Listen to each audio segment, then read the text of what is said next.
Magpatupad tayo ng mga car-free Sunday tulad ng ginagawa sa ilang lungsod na dito sa Metro Manila, sa Baguio, sa Cebu, pati sa Iloilo at Davao.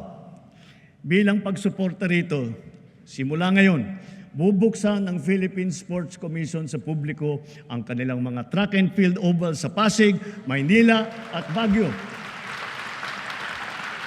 upang makapag-jogging na kayo ng libre.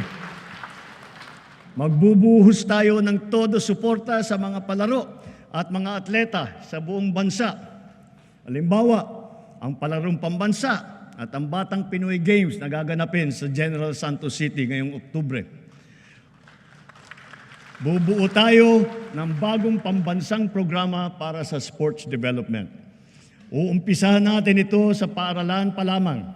Ibabalik natin ang mga sports club at magsasagawa tayo ng mga palaro at intrams sa lahat ng pampublikong paaralan. Naririyan na ang ating Philippine Sports Commission at saka ang PAGCOR upang tiyakin ang patuloy na pagtaguyod at pagsuporta sa ating mga programang pampalakasan ng mga atleta sa buong bansa.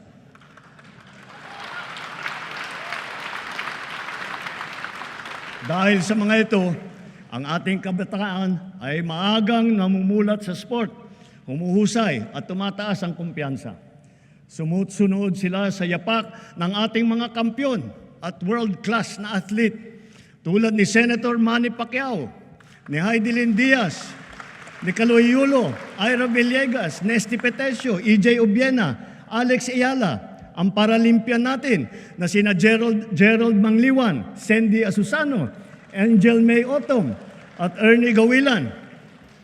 Sama na rin natin yung bago nating kampiyon, si PNP Chief Nick Torran.